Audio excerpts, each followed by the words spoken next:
RD. Sharma solution chapter 16 देख रहे हैं। टेंजेंट्स एंड नॉर्मल्स हम ले रहे हैं VSAQ यानी कि very short answer questions. Find the point on the curve, एक कर्व दिया है where the tangent is parallel to x axis. अब आप देखिए ये आपका एक कार्टेशियन कोऑर्डिनेट सिस्टम हुआ। अगर टेंजेंट पैरेलल है एक्स एक्सिस के और हम एंगल कैसे निकालते हैं, एंटी क्लॉकवाइज डायरेक्शन कहां से, एक्स एक्सिस से। इसी को हम स्लोप या tan थीटा ये सब कहते हैं। तो यहां पर तो ये कह रहे हैं कि पैरेलल है एक्स एक्सिस के, यानी कि इसका जो स्लोप है वो 0 है, क्वेश्चन में दिया हुआ है। तो find the point on the curve, इसका मतलब ये है आप इसको डिफरेंशिएट करिए, सीधा 0 रख दीजिए। क्योंकि dy/dx जो होता है वही आपको बताता है इसका स्लोप। इसको डिफरेंशिएट करिए, क्या बनेगा 2x - 2, है ना।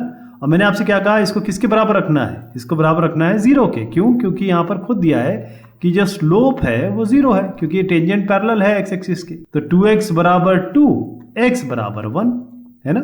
x 1 आ गया, इसमें डाल दीजिए, क्या आएगा, y = 1² - 2 × 1 + 3 यानी कि 3 + 1 और ये -2 यानी कि आपका 2 आ गया। तो पॉइंट क्या हुआ है 1, 2। ये इस तरीके से हो जाए। रेफरेंस के लिए मैं आपको सोल्यूशन जरूर दिखा देता हूं ताकि आप खुद कर सके। इजी सवाल था ये। Find the slope of the tangent to the curve. अब यहां पर दो आपको कर्व दिए हैं और आपको निकालना है एट t = 2। तो पहले तो आपके पास dy/dx वाला कॉन्सेप्ट नहीं है, यहां पर आपको dx/dt निकालना होगा, यहां पर आपको dy/dt निकालना होगा। अब इन दोनों को आपस में डिवाइड करना होगा, यानी कि इसको इसके नीचे डिवाइड करना पड़ेगा ले जाके, और फिर t = 2 पे आप आंसर निकाल लेंगे। ठीक है जी। तो मैं फटाफट कर देता हूं, इसका डिफरेंशिएशन कर रहा हूं। dx/dt क्या बना, ये बना 2t और +3, यहाँ तो कोई दिक्कत नहीं है। इस पे आइए, इसका dy/dx निकालते हैं, क्या आता है इसका 2 × 4 4t और ये -2, है ना।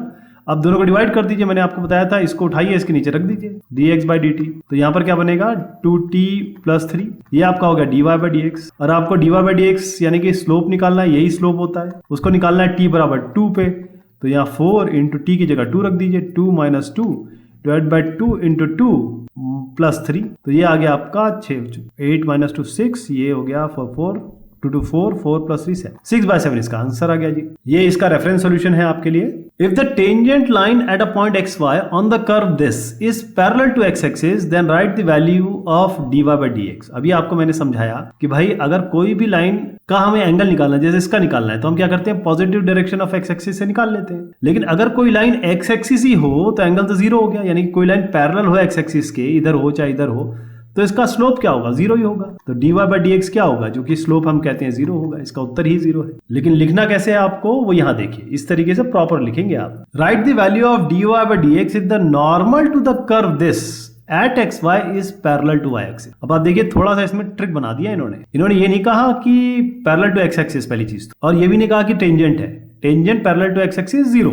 लेकिन इन्होंने कहा एक नॉर्मल है साथ में पैरेलल टू y एक्सिस है। तो इसका मतलब ये नॉर्मल है आपका, और नॉर्मल यहां से एंगल लेते हैं आप, है ना। ये कितना आएगा आपका 90 डिग्री, tan 90 डिग्री निकालते हैं आप, ये क्या होता है इनफाइनाइट। तो नॉर्मल का, या इस तरीके से मैं लिख दूं, नॉर्मल का जो स्लोप है वो तो इनफाइनाइट है। आपको निकालना है dy/dx यानी कि स्लोप निकालना है टेंजेंट की। वो कैसे निकल के आएगा, स्लोप टेंजेंट की क्या होगी, आप जानते हैं स्लोप टेंजेंट अगर नॉर्मल है और ये टेंजेंट है, दोनों को मल्टीप्लाई करेंगे तो -1 आता है। एक का इनफाइनाइट है, दूसरे का निकालना है, क्या होगा, टेंजेंट का क्या होगा -1/इनफाइनाइट। किसी भी चीज को इनफाइनाइट से डिवाइड करें तो 0 आता है, तो टेंजेंट का स्लोप हो जाएगा। वैसे भी देखिए अगर इसके परपेंडिकुलर मैं लाइन बनाऊं तो पैरेलल होगी एक्स एक्सिस के, और अभी तक के डिस्कशन में ये साबित हो गया है कि इसका जो स्लोप होता है वो 0 होता है, कोई भी लाइन पैरेलल है एक्स एक्सिस के। तो ये इसका सॉल्यूशन देख लीजिए, क्योंकि इसी तरीके से आपको लिखना भी है। If the tangent to the curve at a point xy is equally inclined to the coordinate axis then write the value of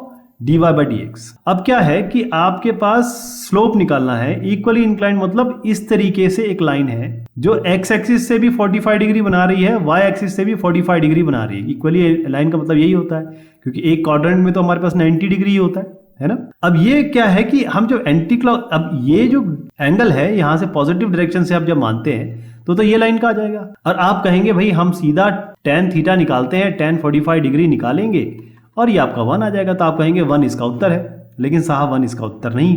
dy by D x या फिर tan 45 डिग्री या tan थीटा tan 45 डिग्री जो हमने रखा वो 1 आ गया। लेकिन ये देखिए इस एंगल को भी तो लोगे आप, ये भी तो इक्वली इंक्लाइंड है, ये दोनों एंगल इक्वल है, ये दोनों एंगल इक्वल है।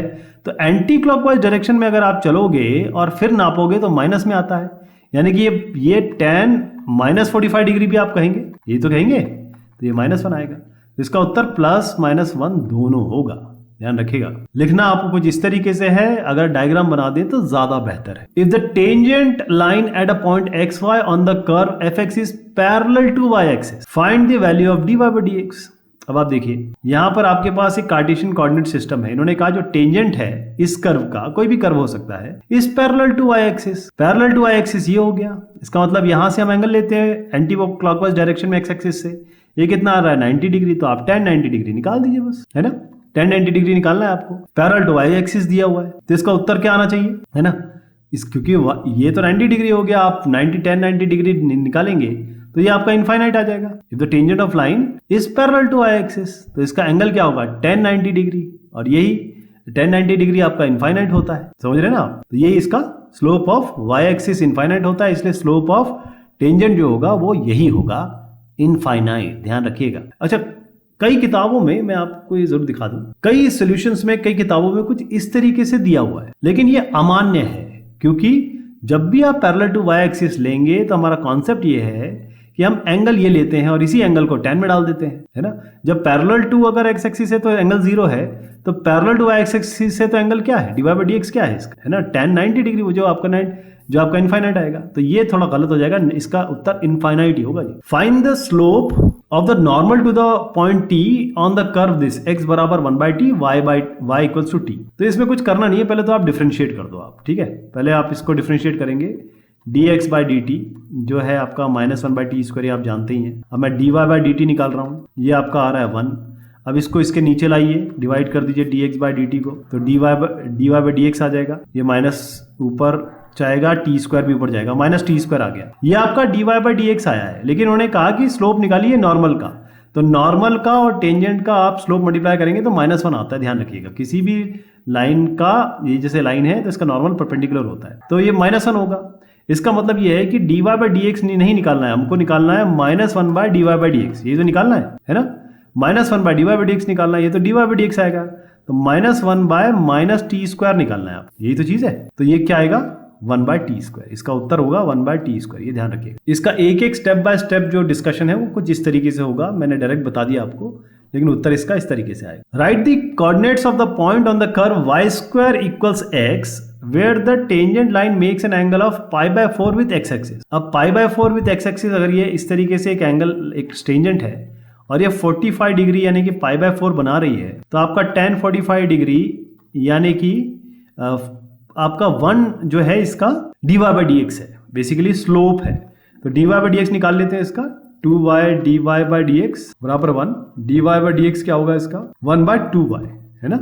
और dy बाई dx इसका क्या दिया हुआ है आपको वो 1 दिया हुआ है, यहां से ले लीजिए, यही dy बाई dx है, तो ये आप 1 के बराबर करेंगे तो y यहां से क्या आएगा, हाफ आ जाएगा। अब y हाफ है तो इसमें दोबारा रख दीजिए, ये क्या हो जाएगा ½ बराबर 1 यानी बराबर x, तो x आ गया आपका 1/4। तो पॉइंट क्या आ गया 1/4 और 1/2, मैंने क्या किया है x, y रखा है, यही चीज आपको निकालनी थी क्योंकि इन्होंने कोऑर्डिनेट्स मांगे। अब ये होगा कैसे, क्योंकि मैंने तो आपको बहुत कम शब्दों में बता दिया, लेकिन आपको लिखना करना एग्जाम में इस तरीके से। Right the angle made by the tangent to the curve x equals this, y equals this at t equals to π/4 with the x axis. तो इसमें कुछ नहीं करना है आपको, dy बाई dx करिए, t की जगह π/4 डाल दीजिए। ध्यान रहे sin π/4 और cos π/4 या कहें 45 डिग्री ये दोनों 1/√2 होते हैं, ये आपको करना है। तो सीधा पहले मैं इसको dx बाई dt कर देता हूं, क्या होगा जी e⁻t cos t का होगा -sin t, फिर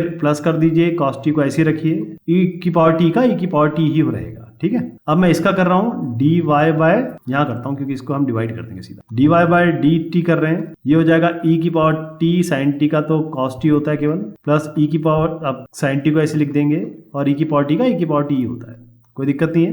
dy बाई डी एक्स निकालना है तो इसके नीचे dx बाई dt करना पड़ेगा आपको, यानी कि ये पूरा क्वांटिटी उठाइए यहाँ रख दीजिए, e की पावर t माइनस e की power t sine t plus cos t e to the power. अब सबसे e की पावर t डिवाइड कर दीजिए या कॉमन ले लीजिए, तो e की पावर t e की पावर t e की पावर t e की पावर t कट जाएगा आपका क्या है cos t plus sign t divided by, इसको मैं ऐसे लिख देता हूँ cos, इसको आगे लिख देता हूँ cos t minus sine t। अब t की जगह आपको क्या रखना है, पाई बाय 4, इसकी जगह पाई बाय 4 रख दीजिए, pi by 4 pi by 4 pi by 4 मैंने आपको बता रखा है, ये 1/√2 होता है, तो basically 1/√2 plus 1/√2 divided by 1/√2 minus 1/√2। अब ये तो आपका 0 आ गया, इसका मतलब ये इनफाइनाइट आ गया। अब देखिए टेन थीटा, बेसिकली आपका ये टेन थीटा आया है इनफाइनाइट, इसका मतलब थीटा क्या है, पाई बाय 2 है ना, 90 डिग्री है, तो इसीलिए ये एंगल जो है वो आपका 90 डिग्री आ जाएगा। टेन थीटा इनफाइनाइट तभी होता है, तभी तो ये इनफाइनाइट आया, यही तो आपका dy बाई डी एक्स है और यही आपका टेन थीटा है, एक ही चीज़ है, ये इनफाइनाइट आया।